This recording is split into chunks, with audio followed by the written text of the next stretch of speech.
Welcome to the Terrible Podcast with your hosts from SteelersDepot.com, where you can find all your latest and greatest Steelers news.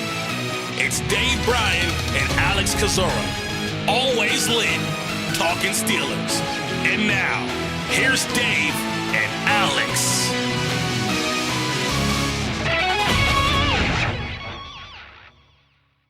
Welcome to the Terrible Podcast, Season 15, Episode 59. He's Dave Bryan. I'm Alex Kozora, SteelersDepot.com. Thanks for being back with us this Monday, Steelers Nation. Another victory Monday. Pittsburgh getting on the right side of the win column. That bounce-back performance and that zany shootout 44-38 win over the Cincinnati Bengals on Sunday. Pittsburgh now 9-3 on the season. With the Ravens lost to the Eagles, Pittsburgh regaining that cushion in the AFC North. And so Dave talked about a lot of Steelers wins this year, a variety of ways. The shootout victory, though, not one of them. So it's the same story from a win perspective, but a different outcome in terms of how they got there. Alex, just like you, I, and everybody listening to this show predicted, a shootout win on the road in Cincinnati. Oh, what a ball game. What did we witness there? We've got a lot to talk about today. I didn't think they had it in them to get into that kind of game and win it, especially on the road, especially coming off of the game that they had against the Browns. What a difference 9 days and one game can make, right? You know, to twist your viewpoint of this team around with, you know, the season starting to wind down at this point, and to make everything even better on Sunday, the Ravens ended up losing to the Eagles in the late afternoon game, and they got a 1.5 game lead on the Ravens right now. And you got the Browns revenge game coming up. You got the Ravens on the bye. You got a chance to go 2 full games up on them next week. And yeah, we ought to have a fun show today, right? Yeah, we should. Anytime it's a win, it's a fun show, but especially to see it in the way that it presented itself Sunday was just surprising, like you said, because the storyline, and I remember Field Yates talking about this, and it was not an unreasonable statement, was, can Pittsburgh play the Bengals style of game of needing points, giving up points, winning that back and forth seesaw that has not traditionally been their style? And it again goes back to, why make the switch from Justin Fields to Russell Wilson? Well, the goal and the hope was to elevate this offense to win games differently beyond the 17-13 slugfest, a model that could get you into the playoffs but couldn't get you anywhere in the playoffs. And Pittsburgh showing they can win games in different ways. And to me, that's my number one takeaway from this game, Dave. I wrote about this morning for Steelers Depot, is this was a proof of concept game. And I know the Bengals have a bad defense, and Pittsburgh will face tougher defenses throughout the rest of the season and for any postseason games in all likelihood. But again, just the fact that you've won games in every way. You've won the low scoring slugfest. You've won the high scoring shootout. You've won the game late in the final 5 minutes in a back and forth, like the Washington game, for example. And so that was really encouraging, just to have that evident and be able to say that, okay, Pittsburgh can win no matter how the game presents itself. And so often you're facing, potent, high scoring offenses in the postseason, and you're going to have to put up points. And Pittsburgh showing that if the game turns out that way, they can win a game like that. Yeah, well put. We've seen them do it now. That is the evidence and the main takeaway now here. And look, watched a lot of Russell Wilson play over the years since he's come into the league, and obviously we studied last couple of years of him playing in Denver. Earlier in the offseason when he was signed. It's hard to remember a game such as the one that he had against Cincinnati on Sunday, and for him to throw for over 400 yards, he had only done it twice previously. One of those times was I think the last time was even a loss against the Saints several years ago. The way he spread the football around, the fact that you can pretty much in your head recall the incompletions, the 9 incompletions that he had in this game, with obviously one of those being an interception. I think bodes well. A lot of those were throwaways or grounding the football type situations.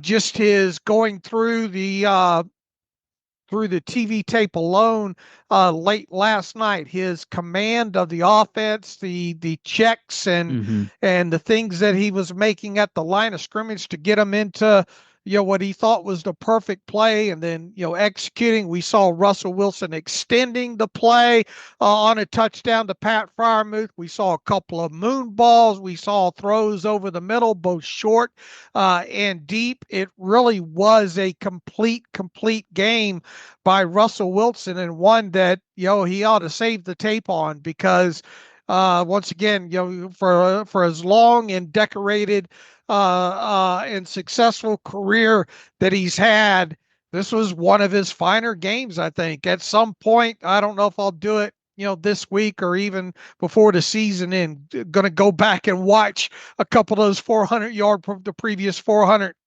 yard passing performances that he had. But back to the main point here that you made. We've seen this team now, albeit against a bad defense, but it's not, you have to play who you play. We've seen them execute and be able to go toe for toe or toe to toe in a game against another prolific offense, and more importantly, come out top there. So very, very exciting to see, especially once again coming off of the type of game that they had against Cleveland. And Bill Cowher even said this after the game, that this team now has shown that they can win in any way necessary. So as you start inching closer to the playoffs, you start thinking about, okay, what team do you going to have that's going to show up? Who's your opponent going to be in the playoffs and all? And can you play the style of game that you need to play to not only get that first playoff win in several years, but move forward in that as well too. So very impressed from by what I saw on the offensive side of football on this team on Sunday in Cincinnati. Wilson throwing for 414 yards and 3 touchdowns, only one of 3 Steelers quarterbacks to ever do that. Ben Roethlisberger, of course, being one of them, doing it 5 times throughout his regular season career. And Tommy Maddox did it in 2002 in that crazy 34-34 tie against the Atlanta Falcons. Wilson adding his name to that list. Dave, just quick housekeeping before we dive into all that happened Sunday at Paycor Stadium. From a pregame standpoint, roster move standpoint, really nothing happening there. There were no elevations or roster moves. Team was largely healthy for the week. Alex Highsmith was ruled doubtful on the team's final injury report on Friday. He did not play in this game. No surprise there. Hopefully can come back for the Browns game this upcoming Sunday. DeMonte Casey played. Really nothing else that was super notable from that standpoint. From an injury standpoint, Keanu Benton suited up and started at nose tackle. Inactives are pretty chalk, as you outlined. Scotty Miller, receiver, not getting a hat this week, but really no pregame surprises, right? No, they went just as the 5 I predicted on Saturday. And I believe that was just a duplicate of the week before against Cleveland. So that was easy to predict there. And Calvin Austin banged up in this game, had to leave and get evaluated. Mike Tomlin said after the game for a concussion, so we'll see how that shakes out with him. And you hate to look too far ahead, but you start keeping your fingers crossed that for this next game against Cleveland, not only do you get Alex Highsmith back, hopefully you'll have Corey Trice off of IR with his window coming to a close, and maybe even Montravius Adams as well. And if Calvin Austin is able to suit up for that, even better. This team getting, obviously he's had a lot of injuries throughout the year, but they've been able to overcome them, and it seems like, knock on wood, they're getting healthy at just the right time. So a lot of positive things to look forward to this week from this team, just from a health standpoint. Definitely. And so much about success at the end of a season, frankly, it's just about who is the healthiest. And Pittsburgh, knock on wood, in a pretty good place overall. We'll have to check on Austin Mike Tomlin will offer an update during his Tuesday press conference tomorrow. All right, Dave, let's jump back into this game. Pittsburgh winning this one 44-38 over the Bengals, really essentially dashing whatever faint hope Cincinnati still had of making a potential playoff push. And again, with the Ravens lost to the Eagles, Pittsburgh 9-3, Baltimore 8-5. So getting back that cushion they had after initially beating the Ravens that was lost after Pittsburgh lost to the Cleveland Browns. So let's start here with the offense. Obviously, Russell Wilson, the fantastic day, 414 yards, 3 touchdowns, 10 different receivers caught a pass, 5 different players had a rushing attempt. It was really, truly an 11-man effort offensively in this game. Yeah, pointed out last night, 10 different receivers catching balls for at least 10 yards or more. Did you dig that down in stats of the weird? That's not something that I would imagine you have happen in NFL games very often, where you have 10 different pass players catch balls for at least 10 yards or more. That'd be tough to research too, wouldn't it? A little bit. I don't know on the yardage standpoint. The last time that 10 different Steelers caught a pass was actually more recently than I would have suspected. It was the Colts game in 2022, which actually was right around the same timeline, right after Thanksgiving, where 10 different receivers caught a pass, but not all of them had 10 plus yards. In fact, one of them was Zach Gentry, who lost yardage on his only reception. So it's kind of a net negative on his standpoint. So I'd have to research the yardage aspect of it, but it's been about 2 years since 10 different guys have caught a pass in one game in Pittsburgh. Yeah, it just goes to show you spread. And not catching a ball was Mike Williams. Very, very what Connor did. I don't think Connor had Connor one. Did not. Connor and Mike Williams, I believe, the only 2 eligible receivers who did not catch a pass in this game. Right. So, yeah, I mean, quite an accomplishment right there by just spreading the football around. Heck, you even had Ben Skoranek get one in this game for more than 10 yards. I tell you, when there was some, obviously Mike Tomlin and players after the game. A few of them said kind of knew what they were going to do. It certainly looked TV tape and some of the all 22 that I've gone through this morning that they did know what the Bengals were going to do a lot of times on defense. But once again, I think an overarching thought that I had coming out of the TV tape was the command of the offense that Russell Wilson had, the ability to check in, out of some things and get them in right situations. And I think things that stood out to me even by halftime was the short area use of the middle of the field to the dump offs up underneath, and a lot of yak in this game by Steelers, which was good. Obviously good to see. And then, we even spread the football out down the field in the middle of the field a little more than we've seen as well, too. So just a masterful performance of getting a lot of people, as you mentioned, what'd you say, 5 different people, ball carriers or ball carriers in this game, rushers. 10 different guys caught passes in this one. They moved the ball quite consistently. We talked about red zone quite a bit lately, and they obviously what they ended up being 2 of 4, I believe. 2 of 4, yeah, 2 of 4 in this game overall. But I think they were 2 of 2 on their first 2, weren't they? It seems like that might have been the case. But yeah, and moving the football, getting first downs. They were 3rd down 4 of 9. Didn't have a lot of 3rd downs overall in the game, which was good to see. And then key moments of the game when they needed to make big plays, like the 3rd down to Van Jefferson later in the game that went for a chunk yardage. They got big timely plays when they really needed this in the game, and especially the last play essentially of the game. You bring Justin Fields in for his second and final snap of the game. Everybody in the stadium, probably most people knew what was going to happen in that situation, except for the Bengals. And you had a zone read in that situation. I don't know what the corner on that side Newton was doing, but you end up putting the game away because Lord knows we'd been biting our fingernails even more had they not picked up the first down and had to punt that football back with a few seconds left in the game, especially the way Cincy had been moving the game. But yeah, I mean, we could start drilling it down from there from individual performances. As much criticism as Arthur Smith and the Steelers' game plan and scheme took in the Browns game, and I was certainly critical of it, maybe a little less so. I wasn't calling for firings or anything like that, but it Oh yeah, was. you were. I mean, I had my pitchfork in my back pocket.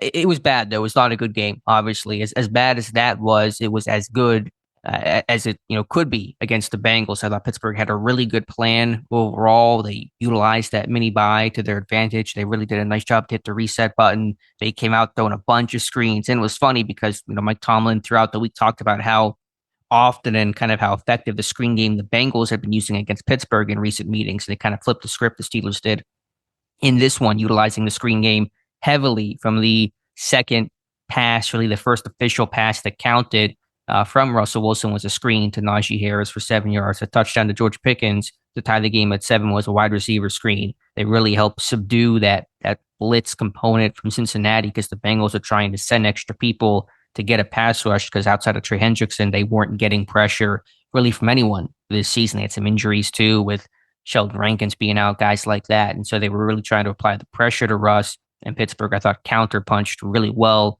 with the screen game. And then you mentioned even late in the game, Bengals run cover 0. And Wilson finds Van Jefferson against, I think, a rookie corner for 43 yards in the conversion there. And so that was, of course, a monster play. So I just thought Pittsburgh had a really good game plan overall to attack that Bengals defense and put up big points. Yeah, I don't know what that corner was thinking. I'll have to go back and see if there's a setup play on that. He was obviously, I think, expected because of the down and distance, was probably trying to protect the chains, thinking that was going to be an out there by Jefferson, and Jefferson gave him a little bit of a nod to the outside and then broke it up inside, and the corner was biting down the other way and ended up for a very easy pitch and catch and run after the catch.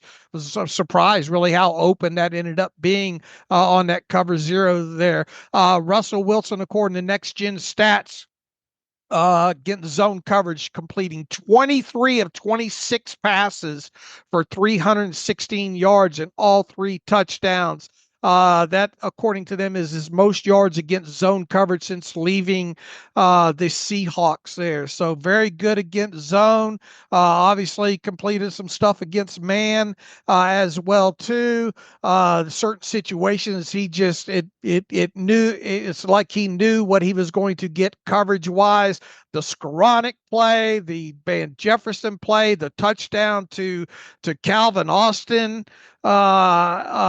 deep down the middle of the field as well too. So and look, I mean, he even had a drop in there, I think, from Pat Freiermuth. Once again, you can go through. He had a couple incompletions to Van Jefferson. I know, one to each side, one that he kind of short armed to the right. I think maybe he expected Van to kind of break that in a little bit, back to him a little bit more. Couple of grounds into the ground to the underhand one to Pruitt to just get out of trouble there. A couple other throwaways in this game. One over to the side to Pickens along the sideline that didn't get completed. But the fact that you can go through your head and kind of remember these, and look, I know the pick 6 at the beginning of the game, you're thinking, oh brother, here we go. But that ball, if Pickens is not dragged to the ground, and Gene Steratore thinks that should have been a foul, and I sort of agree with him, grabbed by the, Pickens didn't come out of the break, as clean as you'd like to, but the defender did kind of drag him to the ground, and Wilson's throwing to a spot in that situation there. So, even though it goes on his record, that's a hard one for him to swallow there. But just smart decisions, and the fact that they rebounded from that overall. And I think once again, the extended play that he had on the touchdown to Freiermuth, good job by Freiermuth too to get himself uncovered into the middle of that triangle, and then just show his numbers and Wilson to hit him before he got hit I thought exceptional. So I don't know how, Dan Orlovsky this morning giving Russell Wilson his flowers. And look, once again, we know that the Bengals defense isn't all that, but I mean, this was a masterful game from Arthur Smith and Russell Wilson's standpoint. It was, and productivity we just haven't seen in years. It was the most points in the game since 2018, the Carolina Panthers Thursday night game where Pittsburgh put up 52 on Carolina. That was against a rookie, Dante Jackson. I'm Brady scoring that last touchdown. Huh. Dante Jackson. It was their most yardage in a game. What they finished with 520 since the 2018 game against the Denver Broncos. It was the highest scoring game against the Bengals ever in terms of combined points. It was the highest scoring divisional game Pittsburgh has played since 2000 when they played the Tennessee Titans in a shootout loss. And so I could go on and on. You get the point. Russ throwing for 400 yards first time since Ben, I think in 2018. So a lot of stats from 6 years ago that Pittsburgh has not been able to replicate since. And obviously in the post-Ben era, how painful it had been to just produce anything resembling normal quarterback stats in terms of throwing for 20 touchdowns as a team in a season, or have a 300-yard pass or a multi-touchdown performance, that kind of stuff. Just, you hadn't been getting, obviously. And so Russell Wilson already has the most single season touchdowns by a Steelers quarterback since Ben retired. Previous record was 7 by Kenny Pickett his rookie year. And now Wilson has 10 on the season. So you get the idea about just the productivity and how this passing game has been elevated, and hopefully is more than just a normal passing game, but hopefully can be a good and effective passing game. Pittsburgh will need that throughout the postseason on the run that they can hopefully go on. And yeah, I think to go back to the pick six, which you said, I mean, I agree across the board. A, I think it should have been a penalty. I think it was pretty clear. But then B, the response of Pittsburgh not panicking, not letting that spiral, but responding immediately and tying the game up. And that's where the veteran leadership of somebody like a Russell Wilson comes into play. Okay, things didn't go well, a poor start. Let's put it behind us. Short-term memory, bounce back, and Pittsburgh certainly did.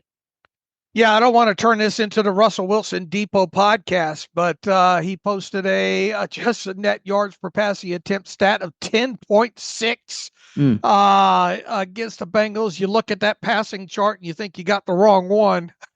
What is he for the season? Looks like 7.78.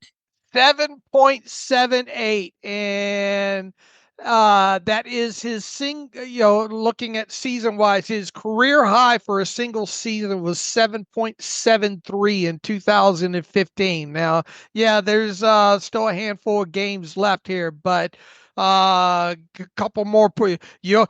One would think in this revenge game against the Browns, he's going to be able to pop up a number on them. And then obviously you still got some tough games remaining: Baltimore, Philadelphia, Kansas City, Cincinnati one more time to close out the season. This very well could end up being, at least from that stat perspective, his single best of his career, and that says a lot at his age as well too. So just a master. I mean, we saw the a couple of moon balls, one to Pickens down the right side, and this one, once again, if you have not seen the passing chart yet on Next Gen Stats, go and look at it, because you'd swear that you got the wrong one. It doesn't belong to Pittsburgh in this one. And just early in the game, utilizing the middle of the field up underneath, specifically to the backs and to George Pickens. I thought the receivers did a great job, George Pickens included, of reading hots in certain situations and getting themselves open. Really just a complete job overall by this offense in the passing game. And as you mentioned earlier, Wilson checking out of plays and killing plays and flipping plays and getting Pittsburgh into advantageous situations. Those are also the little things that a quarterback of his veteran caliber and experience and IQ are able to offer this team. And so that's another layer to this whole performance. Just check the stat I meant to last night, but forgot. Pittsburgh on the season, Dave, averaging now 24.7 points per game. That is 10th in the NFL. Wow. Pittsburgh officially a top 10 scoring offense. They are better than the Kansas City Chiefs at 24.1 and 11th place. And so what if I told you, do a 30 for 30, what if I told you the Steelers points per game would be better than the Chiefs into the home stretch. I would not have believed that, but that's where things stand. Especially if you told me the Chiefs' record too, Yeah, true. at the time. And once again, you got an anomaly there with the adjusted net passing yard attempt stat for the Chiefs, and I think the third down conversions that they have plays a huge part in that. But this offense is right where it needs to be at the right time. Obviously, you want to see them follow it up now with a bounce back in the rematch against the Browns as well too. So let's talk about individual offensive performance. Let's talk about some schematics first and foremost, Alex. And I know you haven't had a chance to watch more, other than the original live. I have. We talked about the poor job that this team did with chips and those type of things in the game against the Browns and Myles Garrett specifically. Going back through it last night, they weren't asking a lot out of their tight ends and the running backs when it came to Trey Hendrickson and the other side over there. There obviously were situations where that were needed, but they pretty much let those tackles handle their business.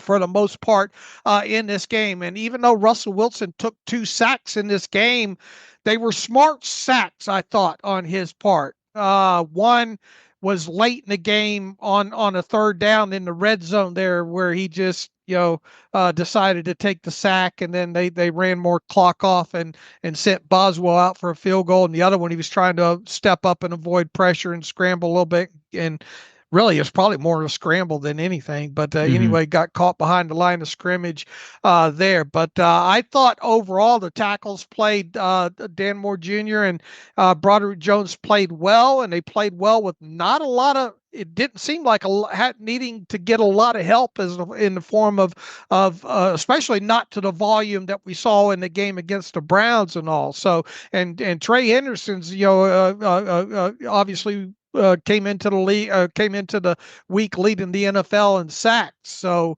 I just thought from a schematic standpoint, I was expecting them have to chip and all a little bit more, and they didn't have to. And Russell Wilson, I thought, was getting the ball out a little bit quicker. But overall, I thought that stood out to me.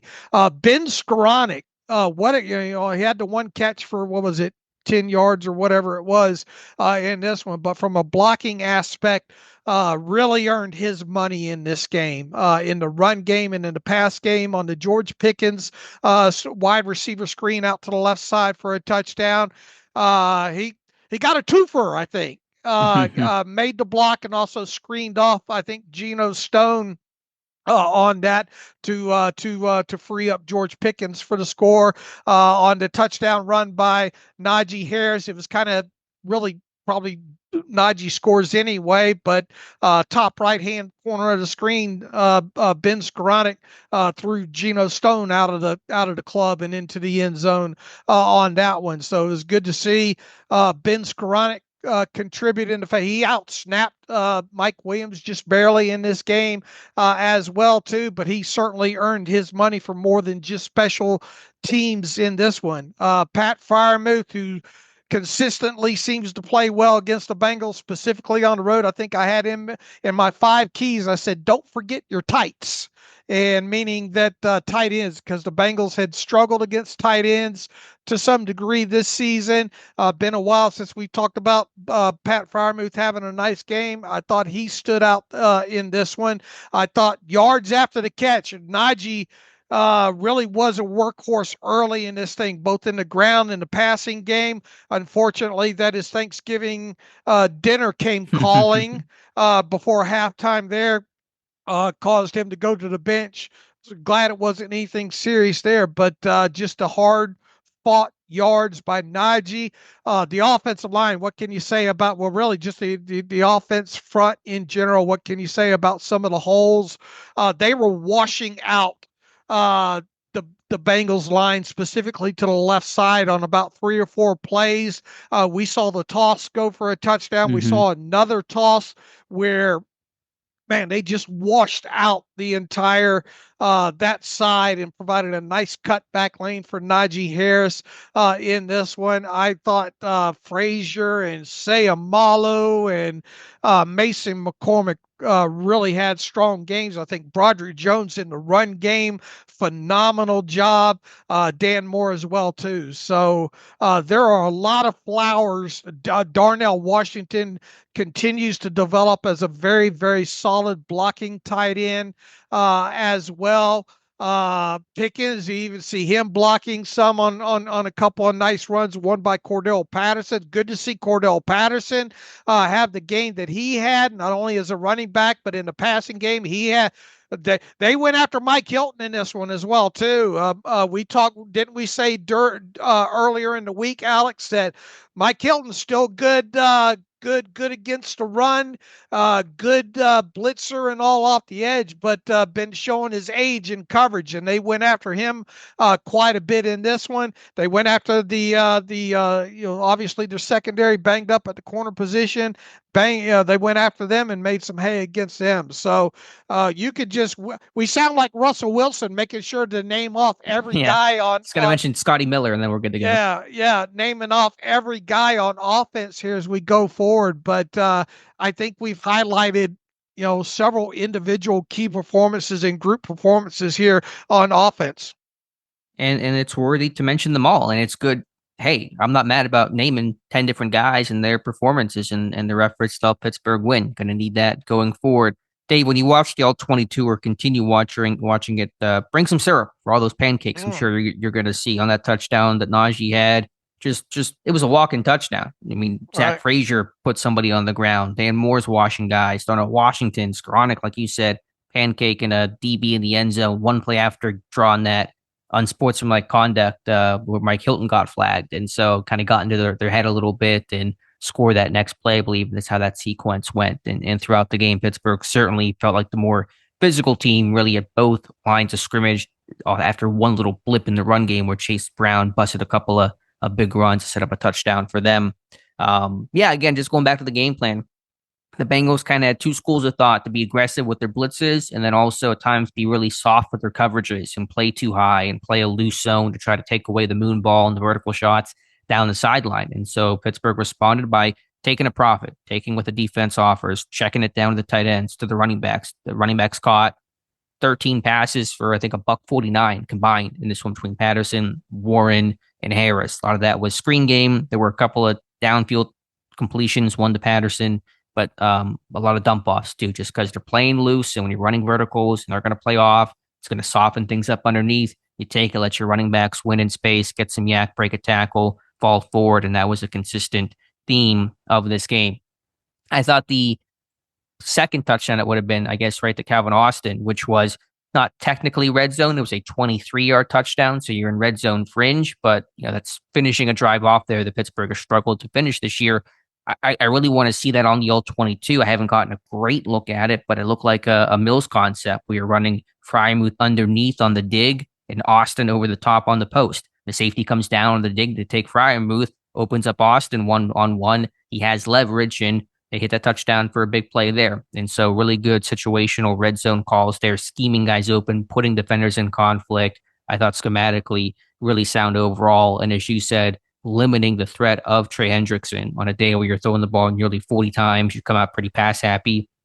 He has one tackle, one quarterback hit, no sacks, and no real impact on this game. And so even the second half against the Browns, Myles Garrett was pretty quiet. And so I think for the last 6 quarters after that terrible first half against Cleveland, Pittsburgh's protection has held up really well. Yeah, absolutely. I just sent you that the All-22 view of the Austin touchdown. What they're trying to put the clamps on Freiermuth and Pickens there. What would you call that coverage? Let me look through it here. I may not be able to give you a perfect answer off the top, but again, I think it was a Mills concept is what Pittsburgh was running. Yeah, it looks like it. Yeah, I'd have to look at exactly. It was like they're doubling Pickens to the bottom, like you said. Again, I think it's probably just a variation of cover one, but the single high safety is then just driving down on Freiermuth, thinking that's where the ball is going to go, and you throw it over the top, and so that's putting that post safety in conflict. All right.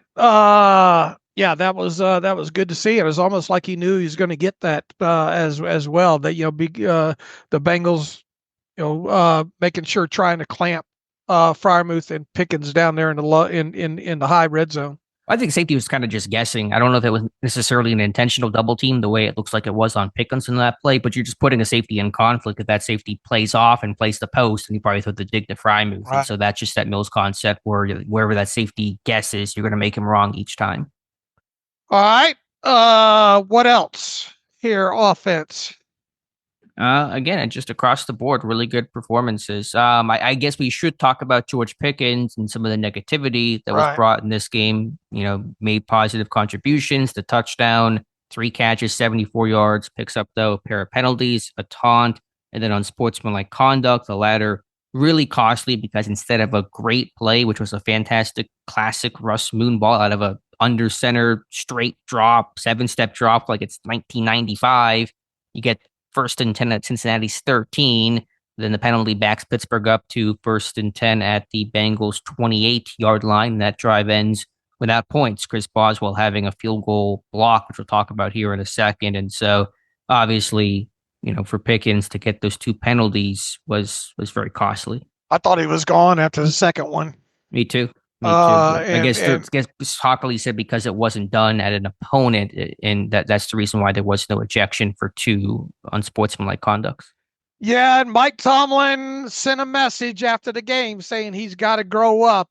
It was good to see early in the game Mike Tomlin, after that interception, pulled George Pickens aside, try to keep his head in things. And I tell you another thing that will fly under the radar was Broderick Jones playing big brother a couple of times and going to Pickens each time and trying to get him calmed down. So for a young player, for Broderick Jones, I like seeing that. Uh, you know, just silliness on Pickens' part. Now, I know he's trying to say that the ref misconstrued, the point and the 2 fingers versus the 1 finger and all like that. And I know there's pictures of floating around of Josh Allen giving a 1 finger point with the thumb up in that game last night. And, but George Pickens is, like it or not, and he said as much. Tomlin said he's got a target on his back. And he's more apt to be scrutinized by the refs in these situations. And some will say, well, he dropped the ball on, who was it, Geno Stone over on the sideline, that he was just putting the ball down. Well, the optics in both situations are just not great. And he's just, we know he's great. All right. The opposition knows he's great. I think Chad Johnson, I don't know if he was joking or not, on Seems serious to me. On the show last night with Shannon Sharp, saying he's thinking about calling George Pickens and tell him, he just needs to, calm it down some. It would be good to see some outside, because this guy has all the talent in the world, man. If he just would get out of his own head a little bit here and not get some of these silly penalties, it will go a long way. Once again, we know he's great. You don't have to keep calling attention to yourself, especially in these kind of manners. At least let it cool off for a number of games here. When it comes, look, he wasn't fined, for any of the actions coming out of Cleveland game, and I thought he got, quite lucky there. So just calm it down. We all know you're great, man. And Mike Tomlin, so many words, said, look, he needs to grow up in a hurry, because you'd hate to get in a situation, especially in the playoffs, where something like this winds up hugely impacting a game. And he does have a target on him, fair or unfair, whatever that might be. And he needs to start toning this stuff down and just let his actions on the field do all the speaking for him. I think I've given Pickens a fair amount of grace in some of these headlines that have come up over the course of the season, a lot of the post-game stuff, and that I've really downplayed. I'm sure some have probably been annoyed and been like, Alex, how can you downplay this stuff I've and made up for sweep it you a under the little rug? bit. Yeah, been a little yin and yang, but there's really no excuse here. I'm not going to give him any grace because we're talking on field actions. We're talking tangible things in the middle of a game when you're trying to win. It's a huge game for Pittsburgh to get off the schneid and bounce back and get to 9-3. On field things that directly hurt your team, and you can try to hand wave and excuse the two calls. The taunting was pretty clear. I mean, you drop a ball on the opponent, you're getting flagged every time for that. The gun gesture, if you showed somebody the clip of him doing it, I think most people would say that looks like a gun. He says it wasn't. I don't know what the intent was, but it was not the traditional first down signal. And we just know the NFL midseason has cracked down on those gestures very heavily. Anything that looks like a gun has a chance to get called. And yeah, maybe Josh Allen or whoever didn't get called. I don't know the context of when that was and who saw it and if refs had eyes on it or whatever. But point is, don't do things that could potentially get flagged for. I'm sure that has been emphasized about the crackdown on the gesture, and so don't give them any reason to go after you. And I thought that one was pretty clear where it could be interpreted to be a penalty, which it was. So you just got to be smarter. And yeah, you can have outside players and outside sources. Chad Johnson wants to call them. Great, that's fantastic. All for it. But I'm sure he's already had at some point over his NFL career had those outside sources talk to him formally, informally, and so it's going to just be on him to correct those things and mature and grow up and not do those things that hurt your team. And that'll be up to him. If Ben Skowronek does that same, I mean, we don't like dealing with hypotheticals, but I caught myself. Look, it's a pretty fairly generic gesture, even though we know what it is. Where I'm going with this, what if Ben Skowronek does the same thing? Does Ben Skowronek get a flag there? He might listen. The NFL has really cracked down. You can't even do finger guns anymore. Like the old Ben finger guns, I think that's even outlawed. And you can hate the rule and you can think it's dumb that they're cracking down, and that's fine. But we just know that's where the NFL is at, and so they get to make the rules, and you can follow them or not. But if you don't, you're going to get penalized for it. So if you do anything, don't even test the waters. If you're Pickens, if you're a player, don't do anything that could give the ref the impression, even if that's not your intent and that's not what you're actually doing in your own head. The ref doesn't know what's in your own head. He can only go off the optics. And as you said, Dave, the optics, I think, on both those plays were to the standard of a penalty. Well, I think both of our own contention here is regardless of what everybody else is doing, he's got to know at this point that he's more apt to get the penalties than anybody else right now. So just don't give them an opportunity. Don't put it anywhere close in the gray area. So you avoid that kind of stuff. Look, Right. he's a extremely talented guy, player, but and hopefully Mike Tomlin's words will resonate. Hopefully a couple of other players call him, outside, veteran, experienced wide receivers that had great careers, call him at. Look, Chad Johnson, early on in his career, or really throughout his whole career, was that guy, as well. So, but just don't give him any reason, because I just would hate this thing to get into the playoffs once again and something like this end up being a hugely impactful play or penalty in a game. Sure, of course. And if I'm Chad Johnson, if I'm an outside voice talking to George Pickens, there's one angle I would take with him. I would sit down George and say, listen, if you can just be cool for the next 6 weeks or 8 weeks, whatever it is for playoffs, you're going to get paid so much money in the offseason. You're going to get paid just an obscene amount of money. Just focus on that. Every time you feel like you're mad or you're going to do something that might be stupid, just think about 30 million per year. Like, just have that as the carrot. If you can just be a great receiver for the next 8 weeks with no drama, no penalties, no immaturity, you're going to be paid so much money in the offseason. Just focus on that and think about that. And hopefully that can be a great motivator. Right. And look, I know he's a competitive guy and alpha male and all like that. But look, you talk about any negatives related to this offense from Sunday, you have to include him in it. Yeah, I mean, and listen, I try to give grace. If a guy gets pissed on the sideline, I get it. It's football. You're emotional. You're a competitor, like you said. Those things are going to happen. I really don't care about those things. A dumb post game comment. Do I wish he would say it? No, but do I really care about it? I don't. That kind of stuff, I try to be super, super lenient on in this modern era, and knowing that personalities are different than my own. But you're doing things in game that get you penalties that harm the team, that for a second we thought almost might get you tossed out of the game in a crucial one where Pittsburgh needs you.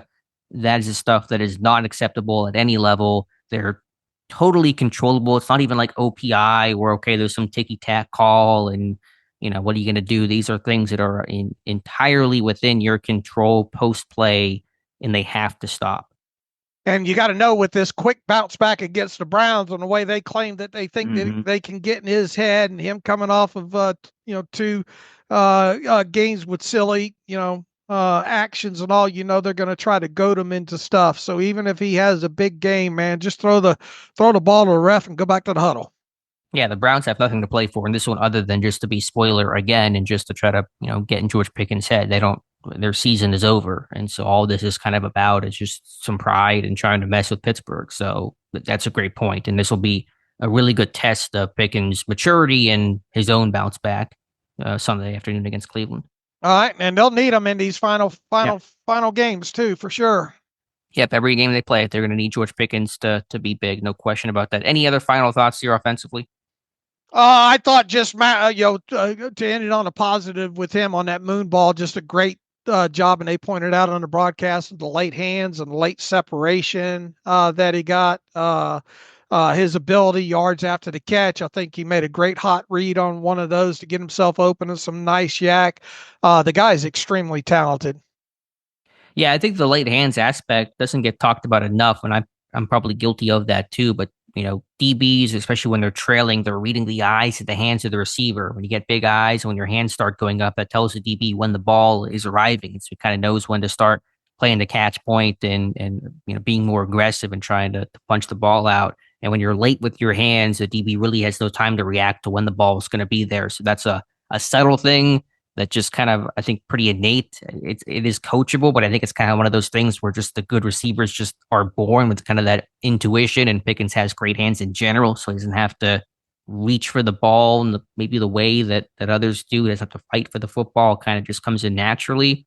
And that is such a weapon because it is so hard for the DB to know where the football is at. Because by the time that Pickens does show his hands, the ball's already there, and the DB can do nothing. All right. About 40 minutes there on the offense, 35, 40 minutes on the offense. Did we leave anything uncovered there? No, I think we covered it well. I think we did probably 40 minutes on the offense last time, but that was all bad stuff. And so it's good to talk about. I'll take 40 minutes about, mostly good things, save for 5 minutes on Pickens and talk about 44 points, because that is something we have not seen literally in 6 years. Mm-hmm. Also, I haven't seen 38 points allowed, which really was 31 to discount the pick six. Obviously, not on Steelers defense there, but Steelers defense, not their most shining performance in the world. Joe Burrow throwing 3 touchdowns, Chase Brown busting up a big 40-yard run that resulted in a touchdown. Where do you begin with Pittsburgh's defense? Is it Joey Porter Jr. and one of the worst days you'll see from a corner? Is it something else? Is it the impact plays that they made in this one? What kind of comes to mind when you think about this defensive performance in Pittsburgh? Yeah, the Joey Porter penalties stick out like a sore thumb, and obviously did in live action as well too. So he's just, this was the MO on him coming out of college at Penn State. I understand his length allows him to do things and that other corners don't have the reach to be able to do. He's just got to work himself through this. Overall was one of them maybe ticky tack, yeah, but he's just as kind of Pickens has got that MO about him now with the gestures and the silly moments. Porter's kind of got, and he said as much after the game, he's got a target on his back as well too. So just the clutching and the grabbing, he's just got to get better. I mean, for him to commit 2 penalties on one, how many total flags on him? Not all of them were accepted. What was it, like 5 or 6? I haven't tabulated my entire. Well, actually, I have done that part for my charting. I can look it up. I think it was it four that officially were accepted, but it was at least six in terms Yeah. of flags that were. I mean, he had two on the one. He had a twofer. He had a holding and a PI on the same play, which is tough to do. So I'll pull up the exact number here in a second, but I think it was four accepted and at least six total flags on Porter. Right. Look, I like the way he comes up and helps in run support. I think generally in coverage situations, he's doing well. But you got to cut out the those penalties there for sure. That was a big part of the game for the Bengals for sure. That I don't think you can talk about the defense without talking about the poor game that he had. I'm showing five, but I feel like I'm off somewhere, so I'll have to double check. But either way, four, five, six, no matter the number, that is far too many, and most of them were the right call. I mean, there was the one in the end zone. People can talk about catchable or not, but you're tossing down a receiver in the end zone. You're going to get called for that. It's just too obvious at that point. I mean, uncatchable exists, but it is so narrowly done. And usually, if you're throwing receivers down, no one even cares about catchable or not. So stuff where he's like not in bad position, but just making a dumb play, which was, I've said it before. These flags have come in bunches. They've come against Denver, against Washington, and now Cincinnati. He has gone stretches from weeks 4 through 8. He had one penalty against him. And so he has shown he can play clean for long periods of time. It just, whenever it gets bad, it gets really bad. These things stack up, and it's hard to explain why. I don't know if it's a mental thing. It probably is. Where he panics. But I mean, there's just when it rains, it pours with Porter and penalties. And then he has a chance late in the game to really kind of save Yeah. face with a good rep and interception. A ball goes right through his hands. If he makes an interception in that situation, we don't go through the consternation that we went through late in that game as well too. So it made a bad day even worse when he wasn't able to get that interception late in the game. Right. I mean, it's right there. He's stepping in front of the route and just catch the ball, and you can save a little bit of face. So that didn't even happen. So yeah, tough game for Porter, obviously. Yeah, it's just I'm not sure really. You're always walking that line, and for whatever it's worth, Tomlin seemed to almost absorb some of the blame post game, saying like basically I think intimating that the plan was to be really physical with T. Higgins because he's a big guy. Tomlin called him a quote goon, and so I think maybe the coaching point was you got to beat this guy up and don't let him just bully you, and that's why they weren't having Porter shadow and travel with Chase for big portions of this game because they didn't want Dante Jackson on Higgins, and so maybe that was the coaching point of we got to be really really really hands on with this guy, but obviously six penalties whatever it was is unacceptable. All right. Other aspects. The Bengals didn't run a lot in this game, but when they did, they had a lot of success overall. Chase Brown had 70 yards on 12 carries. Obviously, let's see, 40 of that. So he had 11 for 30 other than the long run. So I suppose that's not awful. But then you had the Herbert run I think that was to the left side for 14 yards. Burrow, I'm fine with Burrow having to scramble twice for just 9 yards with one of them being 8 yards there. But they were a little porous, especially on the big run by Chase Brown. Not awful, but you do kind of wonder. Look, this game became a shootout where each team had to kind of move the ball in chunks down the field there. So that got the Bengals playing from behind a little bit, especially in the second half there, where they had to get away from running the football.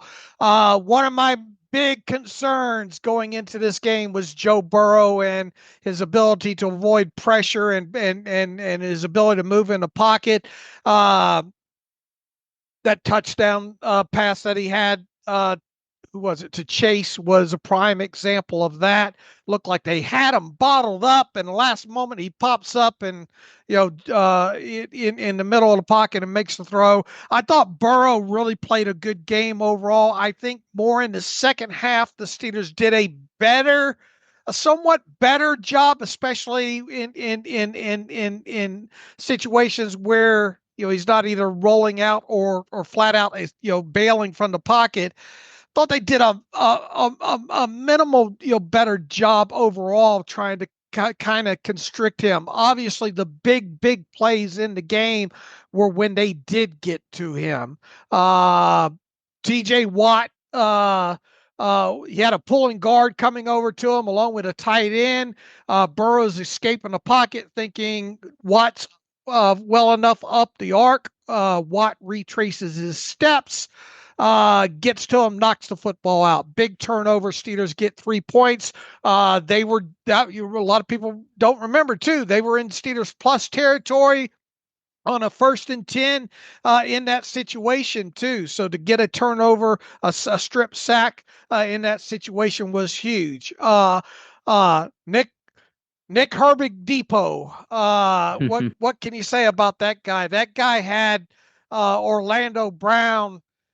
Boy, the clips that they showed later in that game of Orlando Brown leaving early, and that's been kind of an MO of his a little bit throughout his career anyway, but there were a good 4 or 5 snaps where Orlando Brown saying, man, I got to get off the ball here against Herbig. And the strip sack, great get off by Herbig, ghost move, gets around the edge, strips the ball out from Joe Burrow, and Peyton Wilson scoops and scores. Obviously huge play in this game. Cam Hayward, old man Cam Hayward. This guy is playing, just lights out this year. Gets the hands up, gets the tip, gets the assist on the Dante Jackson interception. Huge tackle for loss down in the low red zone area. Goes through pretty much. They tried to clip his feet. He avoids that, gets the tackle for loss. And then the sack, you get the long arm of the Hayward on that one. They started a different guard in this one at left guard for some reason. And he, schooled that kid there for a long arm sack of Burrow. Fantastic game from Cam Hayward. TJ Watt also had another sack in this game. Originally ruled a half a sack with Benton. I think they rightly took the half away from Benton and gave it to Watt on that one. And poor Benton though. Yeah, he has no sacks. They wanted to get at least a half sack for him. He was close on another. There were 2 or 3 other times that I thought Burrow just did a masterful job of moving and getting the ball out in the pocket there. So look, sometimes you knew Burrow was going to be a problem based on tape coming into this for his ability to move in the pocket and escapability and able to make plays there. He did that some in this game. It was the reason they were able to move. Quite honestly, the reason they were able to move the football at times in this because of Joe Burrow. But that they weren't. The key moments were when they were able to get to him overall. Though that ended up being a huge difference maker, obviously, because you get a scoop and score, on one of those. You get the ball away by Watt, and the other you get 3 points off of that as well too. So I thought I got marginally better at kind of trying to constrict him into the second half there, but those. When they did get to him were the key aspects of this game. And I thought Watt probably could have had another one in this game. I thought Benton could have had one in this game. Maybe one other one as well, too. And the good thing was that a couple of times when Burrow did get the ball away, they were hitting him. I think Queen got him one time. Forget who had the other one in there. But the turnovers, obviously, as they are in every game, are and were huge in this one. Yeah, Pittsburgh did not make a ton of defensive plays in this game, but the ones they did had a ton of weight to them in terms of the strip sack fumbles, where there were 2. The one turned into the Peyton Wilson scoop and score, the Hayward tip pass that leads to the Dante Jackson interception. And so the turnover battle just means so much. It is the most obvious stat and the most correlated stat between success. Pittsburgh is plus 15 in the turnover margin this year. That's second best in the NFL, only behind the Buffalo Bills, who are plus 17 with that 3 turnover performance in that snow game against the Niners last night. And so those 2 teams have a combined record of 19-5. And so there's such an obvious pull and corollary between turnover margin and overall team success. So when you consistently win the turnover margin, Pittsburgh won at 3-1 yesterday. you're going to win most games. The Browns game is the exception that proves the rule. Pittsburgh won that 3-1 and lost the game still. So, yeah, you made those weighty defensive plays, even though there were still a lot of things you gave up, and that was important. Yeah, I was really surprised on the TJ Watt sack fumble. We talked about this. The Bengals like using that trap protection, and I wondered if they would use that against TJ Watt, because that's a trickier thing when you're trying to have that pulling guard. As you said, they swapped out left guards. Wilson was benched, and Cody Ford, the veteran, got the start. Would you use that kind of stuff against somebody like TJ Watt? They did, and they blocked it decently, but you still ultimately, I think, paid the price for trying to go back to that. So I was surprised, and I thought the Bengals didn't adjust well to what the Steelers could offer, and Pittsburgh again making those big weighty defensive plays. Absolutely. Let's see. They gave up 5 explosive plays in this game, 2 in the fourth quarter. What do you think about late in the game? Kind of you know that you want to keep a lid on this thing and not give up a big play, but they were a little bit way too soft. It looked like there might have been a blown coverage on one of them. Yeah, they did not keep a lid on it on that long catch and run by Chase where he nearly scored. I don't know exactly what happened there, but it was like Chase got behind him. That's the last guy you want to get behind you in the secondary. So yeah, I mean, I understand trying to play off, and because the one thing you just can't have happen there is the quick score. If they want to take most of the clock and then score late, not that you want that to happen, but okay, they're really out of time at that point, and it comes down to probably an onside kick scenario. That did not happen. They had a quick score, and as you said, it didn't feel like it at one point, but it was a 6-point game, and Pittsburgh had to close out the game offensively. So, yeah, that's the one thing you can't give up there. But I just will say overall, I mean, obviously Pittsburgh gave up plays defensively, and Burrow I thought had a good day overall. But Chase didn't kill you. He didn't go for a $150, 2 touchdowns, the way that he's torched the Ravens and torches so many other teams. Higgins made some plays, but he didn't, take over this game. I think Pittsburgh still consistently overall does a good job of not allowing star offensive players to have star offensive performances. Still have good games. They're going to get theirs. They made plays, no question, but Chase didn't go off for, what he could and what he's capable of doing. He had 6 for 86 and a touchdown. That's a good game for him, but it's not one where that's going to kill you. The rights to headlines. And so Pittsburgh does a nice job of minimizing those things and making sure those guys aren't the stories exiting the weekend. Looking back at my 5 keys that I wrote on Saturday, first one was be a middling running team. And even though I think technically a lot of those runs weren't termed as middle, I thought they did a very good job of running the football as a team more back towards the middle of the field. We talked about a couple of those tosses and the way they were washing stuff out. And also I think they passed that key. The second key that I had is don't get chased out of Cincinnati. Talking about, obviously they got a good duo in Jamar Chase and T. Higgins. Chase came into this game leading the NFL in receiving yards.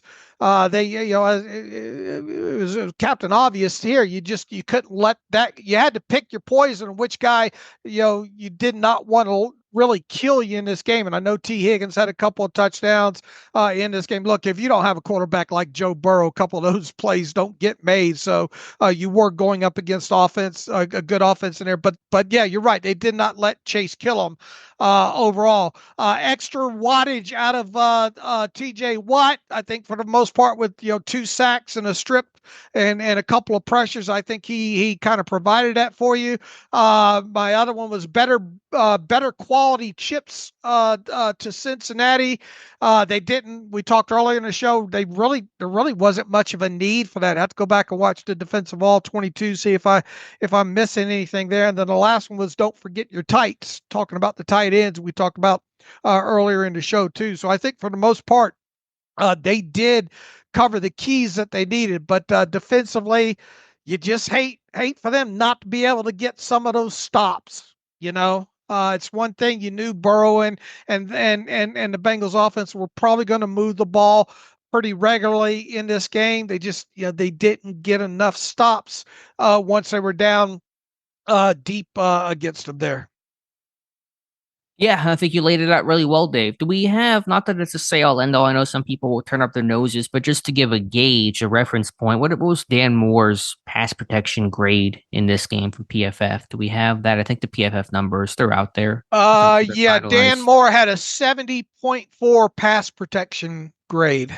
Pretty good. That's Yeah. pretty good. I don't know exactly where that ranked. I can look that up in terms of the best tackles for the weekend. I'd probably guess around top 15 or so in terms of pass pro grade. And so Hendrickson, again, a pretty quiet game. And you've seen the all 22 on offense more than I have, which is for me nothing so far. I've been watching the defense, but really not a lot of chips on Hendrickson, you said? Yeah, it didn't feel like it. I haven't gone. I've only cracked open the offensive all 22 and the strip, the two strips by Herbig and Watt, and the sack by Hayward. Those are the only defensive plays I went and looked at so far in the all 22. But it didn't feel like uh, they were needing a lot of chips done in this one.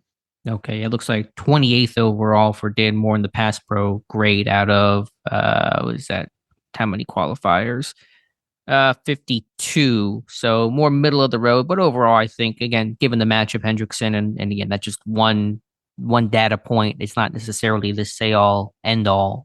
There we'll say Orlando Brown that was their worst graded tackle of the weekend in pass protection, I think overall as well. So the Nick Herbig effect, as we mentioned earlier, was very real in this Yeah, game. he should have had 3 or 4 false starts on him as well too, especially one down in the red zone there. And I know Bengals fans are all upset about that fourth down false start. Did they get the raw end of the stick there by Cap? Was it Kappa that got called for Yeah, that? it was the right guard, Alex Kappa.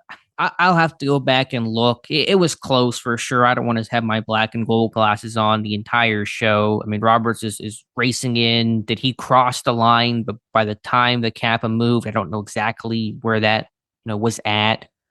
My only real commentary on that play is that there were some trying to say that the Bengals are trying to get a false start, trying to draw Pittsburgh's offside. They were not. They were going for it. They put Tanner Hudson, their tight end, under center. They were going to run a quarterback sneak. They just run that a couple weeks ago and they had picked it up. And so I think their full intent was to run a play there in their own territory. And that's why Roberts came running in because really the only way to stop that play is to time it perfectly and knock Hudson back. And so that's why Roberts was screaming at the line of scrimmage.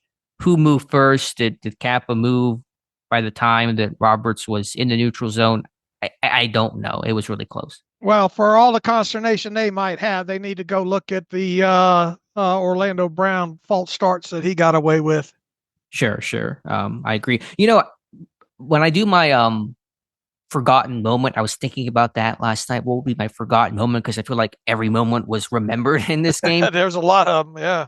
As bad as Porter was, and I'm trying to pretend like Porter had a good game. It was 6 penalties, by the way. I did check my math, and it was 6 total. 2 of them were declined. The one, he had 2 on the same play. But Porter on that play before, I'm trying to think, it must have been that before that fourth down, he had an open field tackle on Chase Brown that set up that short yardage moment. And it was a really nice job to tackle him in space and get him down short of the sticks. And Over on the right side, right? Brown's right side. Yeah, Porter was left corner on that play. If that's the one, I don't know if I'm lying on the play we're talking. I think it was Porter, at least. I need to go back and double check and watch, but let me try to find it here. Yeah, I'm thinking of a different one on the other side. It was right before the fourth down, false start though. That's the sequence there. Yeah, Okay. It was 2:50 left in the second quarter, 2nd and 4. Chase Brown, right tackle for 3 yards. Porter made the tackle. That led to a 3rd and 1 where the Bengals passed. Burrow threw incomplete, and then they tried to go for it on 4th down to get the false start there. And so that tackle by Porter, that's a first down to the Bengals end that half with points. This Pittsburgh end the half in points because they got the ball back and they kicked the field goal at the end of the half. Again, Porter had a miserable game, but that play might be my forgotten play because I don't think anyone remembers that one. But it kept the Bengals in a 3rd and short and 4th and short situation that got Pittsburgh the ball back before the first half. All right, good point. One that I was afraid I was going to have circled and us talk about was the 3rd and 20. What was it? 3rd and 21. Yeah. When did that happen? Oh, let me double check here. It was When was that? That was 31-yard completion to T. Higgins. That was midway through the third quarter. And 7:39. what ended up happening on that drive? Bengals field goal, 38-yard kick by Evan McPherson. Okay. I was worried we were going to have to. What was the stat of the weird you had related to that? Yeah, I got a crazy one. Last time Pittsburgh allowed a 3rd and 21 conversion or 4th and 21 conversion was 2003 when Torrey Holt caught a 40-yard pass from Mark Balger and the St. Louis Rams. Have the clip in our stats of the weird post. And the other additional little footnote to that, the time it happened before that, before the whole play, came in 2002, the year before, when Mike Vick converted I think it was a 3rd and 24 for 35 yards to one Sean Jefferson, the father of Van Jefferson. And so it's all fun to see those things come together. But yeah, long time since Pittsburgh had allowed something like that. They were in zone coverage. I'm not really sure what happened. Again, Burrow making a great play, but you can't give up 3rd and 21. What do we call this? 6 degrees of stats of the weird or something like that? 6 degrees of Now, Kevin Bacon outdoor. Is that 3rd and 21 or more, or is that exactly? No, 3rd or 21 or more. I think the Holt one was like 3rd and 24 or something. It wasn't so precise to be just 3rd and 21. 3rd and 21 plus. Okay. You definitely hated to see them give that up at that point in the game. Yeah, that one unacceptable there. What were the Bengals on 3rd down overall in this game? They were about 50%, a little under. 4 of 8. Oh, right at 50%. So yeah, not a ton of 3rd downs for either side in this one, but Pittsburgh, they made the weighty defensive plays. And I got to mention too, I'm kicking myself, Dave. I was going to write about it. I know I mentioned it to you on the podcast last week, but Cam Hayward came into the game with 7 pass deflections. He had 4 in his previous 2 games. I think he's got a pass deflection in 6 straight games. He tips that pass by Burrow up in the air. Dante Jackson picks it off, his 5th pick of the season. That's a career high for him in college or the NFL.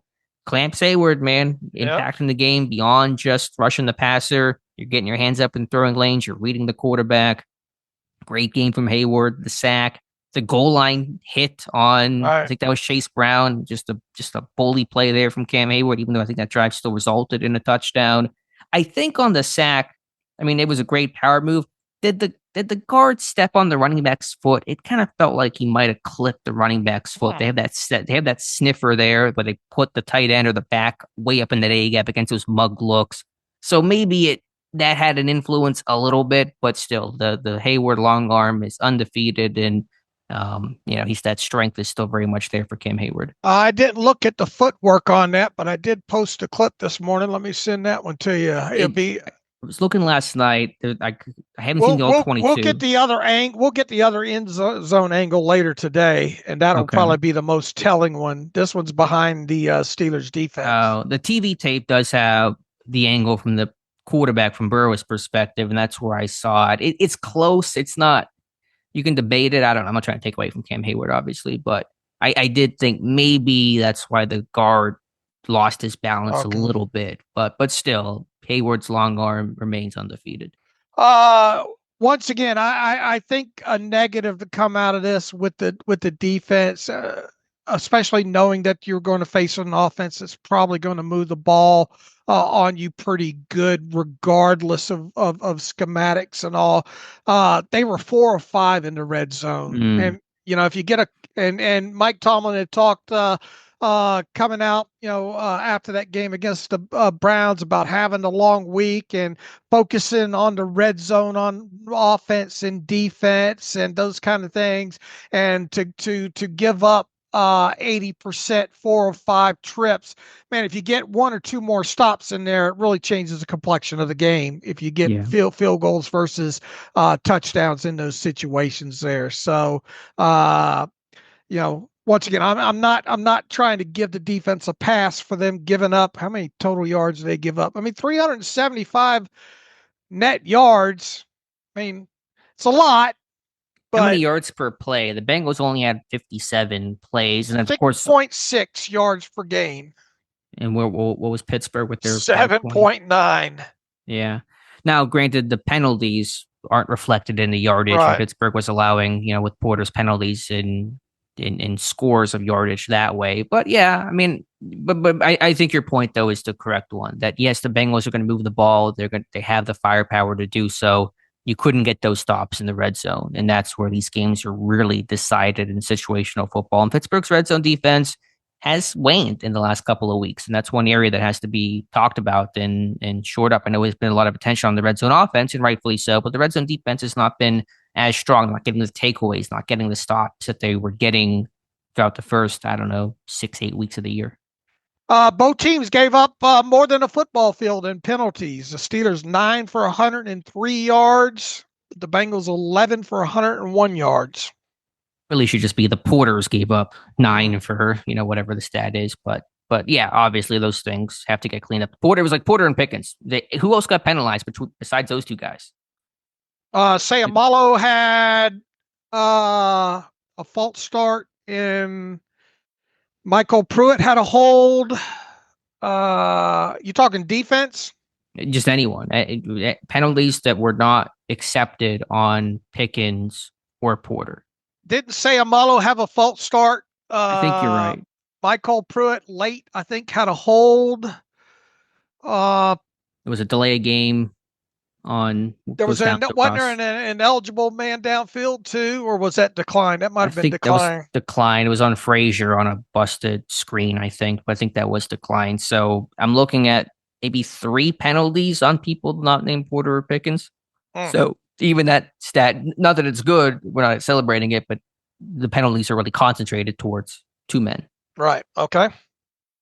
TJ Watt moving around some in this game. They had some different packages out there, and he played some off-ball linebacker, and there are 3 outside linebacker packages with Preston Smith and Nick Herbig and TJ Watt, and a little bit of a right outside linebacker right at the end as well. I don't have the exact charting on that. I'm still working through that, but you did see them moving guys around, moving Watt around more than they had been the last couple of weeks. Here's something for you. Cam Hayward, 42 snaps in this, 68% of the snaps. Yeah, and that's about a season average. He came into this game about 72%. He was, I think, 70% proud of the Browns game. There were some stretches, though, where, I was like, okay, where's Cam Hayward at? And they were really trying to rest and rotate him in. And so they've done a really good job of keeping him fresh, both in the season, not practicing that much and reducing his snap count, but also good for in-game work so he can be fresh and make those plays late. Let's talk about the other thing that jumped off of the defensive TV tape as you were charting last night. Cam Sutton. Yeah, that was, Sutton had a situational role. He was playing in some 3-4 nickel situations where Elliott would come off and Sutton would come on to stay in base against 11. Obviously playing in dime packages against the Bengals, though, he was really the true nickel corner. They still did some of those specialty package type stuff, but in traditional nickel, it was Sutton out there. And so you could say for this game, and we'll see how it looks going forward, but Sutton had replaced Bishop as this team's starting slot corner. Per my charting, which I finished going through the entire game, Bishop only played in dime packages, and Sutton was playing in all the other nickel situations. And so we certainly saw a switch there. And Sutton gave up both touchdowns, did he not? Yeah. The one to Higgins, and then the other one. Who caught the other one on him in the end zone? Was it Higgins? Chase? Both of them? No, I think Higgins only had 1 touchdown, though, right?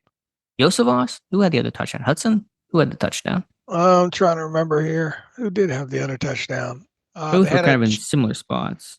Chase 4 yards. I guess that had been Yosevas.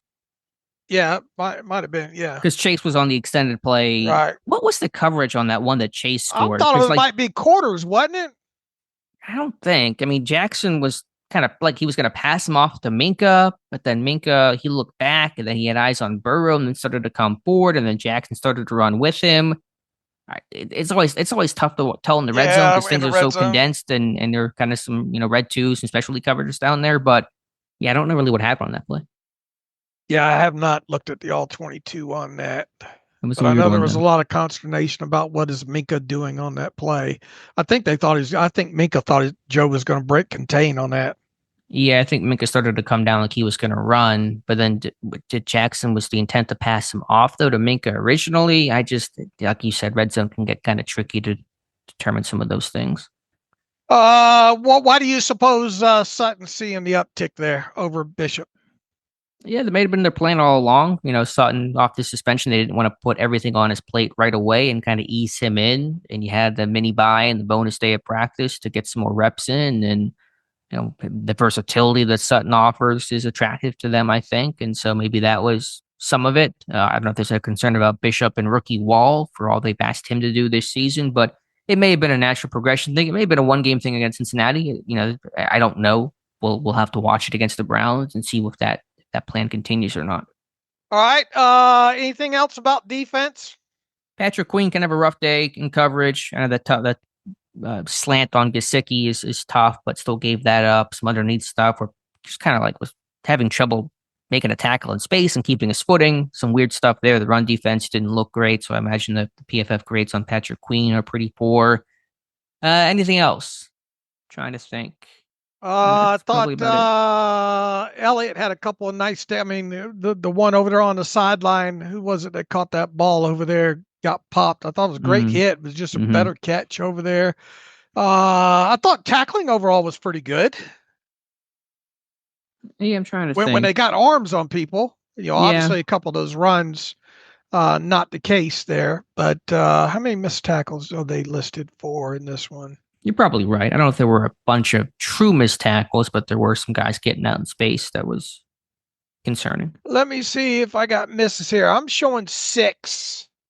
It sounds about right. Would have been my guess. 2 by Herbig, 2 by Dante, 1 by Queen, 1 by Cameron Sutton. We'll see if Josh matches up with that when he does his tackle report. Yeah, usually pretty spot on. So yeah, tackling not an issue. Not like the Bengals who had more tackling problems, even though Jermaine Pratt, who promised to win, doesn't think his tackles were a big issue in that one. Kind of downplayed Pittsburgh's performance, it seemed, talking about they were all quick game, all screen game, which they they weren't totally that, but they used that a ton, and the Bengals had no response. So going to keep using it until it stops working, and for Pittsburgh, it worked continually. All right, special teams, I think really the main negative would have been the blocked field goal. I think Loudermilk got run over there, didn't he? I'm going to go back and watch it again, but I felt like I got a pretty good read on it watching one of the replays. I mean, Loudermilk, yes, got ran over, but I mean, there's 3 rushers on his side running him over. You're going to get run over. That's just the goal is what the coaches say is to die slowly and to kind of hold the block as long as you can. I think it's on Broderick Jones, though, who's adjacent to Loudermilk's left. If you look at the play, Jones, for some reason, turns his right foot in and kind of gets skinny, helps create that gap for Osai to come through. The goal on field goal protect is to be big. That's why your stance is wide. That's why your legs are interlocked. You have to stay big and not create a gap for the rusher and the block unit to run through. And Jones, for whatever reason, you can go back and watch him. He turns his right foot and he kind of starts kind of angling his hips. He's not square anymore. And there was only one rusher on near him. It was him and Anderson next to each other to the right of Christian Kuntz. And so it wasn't even like he was really had to hard protect the inside gap. There wasn't a ton of threat to him on the inside. And so I want to go back and watch it, obviously, but I mean, I think Jones is to blame on that play. Okay. All right. Anything else stick out on special teams? I thought kick coverage was a bit mixed. I think Peyton Wilson had a big stick and they had one good coverage play there, but there were a couple of returns that got out longer than I would like to. Waitman literally only had the one punt. Kick return, not really seeing anything there. I had a pretty lackluster outing on the two chances Pittsburgh had, but Chris Boswell, 3 field goals, 50 plus. He's got 10 kicks of 50 plus this year. Remains on pace to break, I know I'm a broken record date, but remains on pace to break the single season record for most field goals in a season. He's up to 34 on the year. It's 2 shy of his career high. The record is 44. Boswell seemingly on pace to make it. Best kicker in the NFL, easily.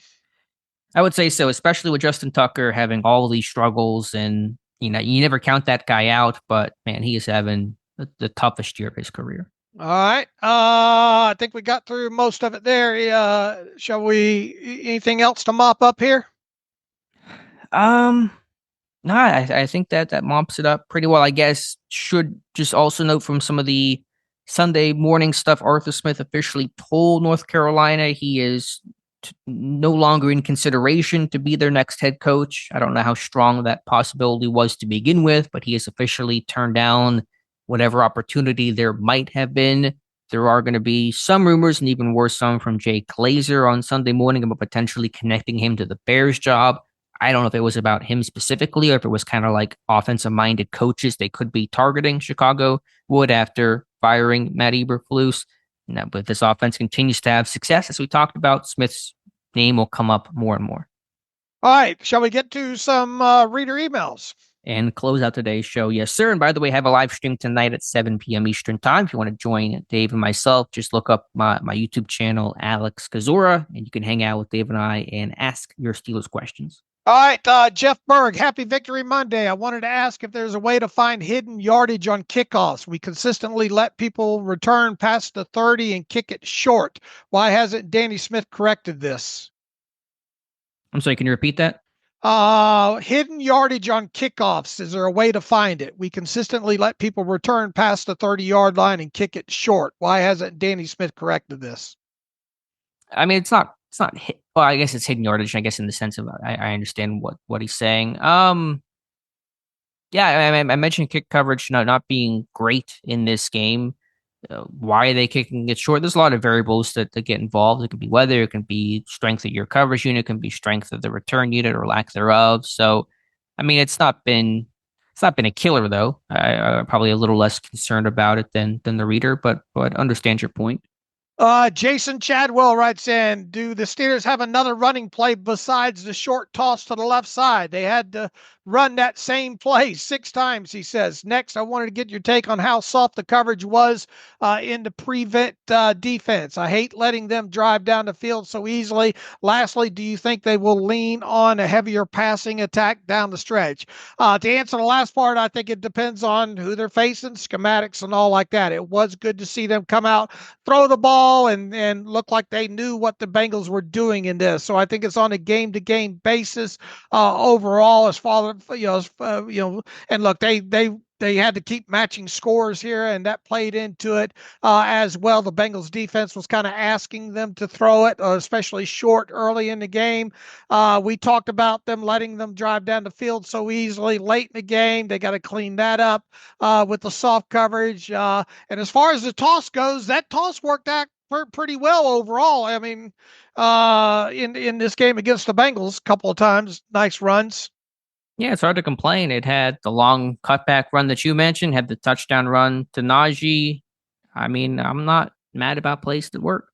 All right, Nicholas Gooden says, if you were the Steelers, would you be trying to get an in-season extension done with Russell Wilson ASAP? He says, barring a big change of momentum, really feels like he should be the quarterback for the next 1 or 2 years at least, and his price tag is only going to go up now. He says the same can be said for Najee, I suppose. Look, we can sit here and say, they should right now try to do everything they can do to maybe extend Russ, extend Najee and all like that. But the fact of the matter is, unless they really change protocol and organization, and there's no, this is different than firing a coordinator in season to some degree, I think. But people were saying ahead of this past week that the Bears had never fired a head coach mid-season, right? And they did that. It would be a huge. Would I consider trying to get something done now? Yeah. Why wouldn't you? But the fact of the matter is, we're talking about something that's very, very highly unlikely to happen. Yeah, I mean, that opens up Pandora's box, which is against how Pittsburgh operates. And again, I'm all of the mindset of let the season play out.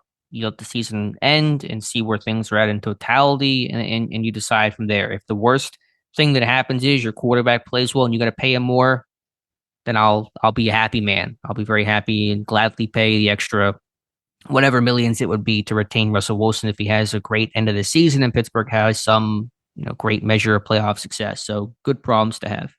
Well, if he has an end of the season, on par with kind of how his season has been so far, he is going to cost some money. And I think at this point right now, you definitely got to try to re-sign him, barring if the season were to end right now.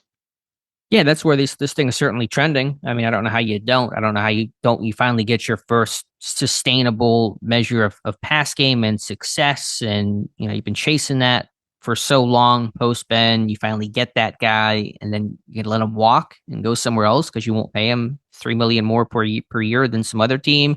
I don't know about that. So again, want to see how the season ends and all that. I know the age is a concern, and so there's probably a debate about contract length and how many years do you make it, and you know, injury guarantees, all those kinds of things. But yeah, I think this thing's trending towards Russell Wilson being re-signed. All right, no more emails, but people got to change their Mike Tomlin bumper stickers now, right? Yeah, we love Mike Tomlin, and to the non-losing season stat. Is that what you're referencing there? Yeah, I'm a little slow on the draw.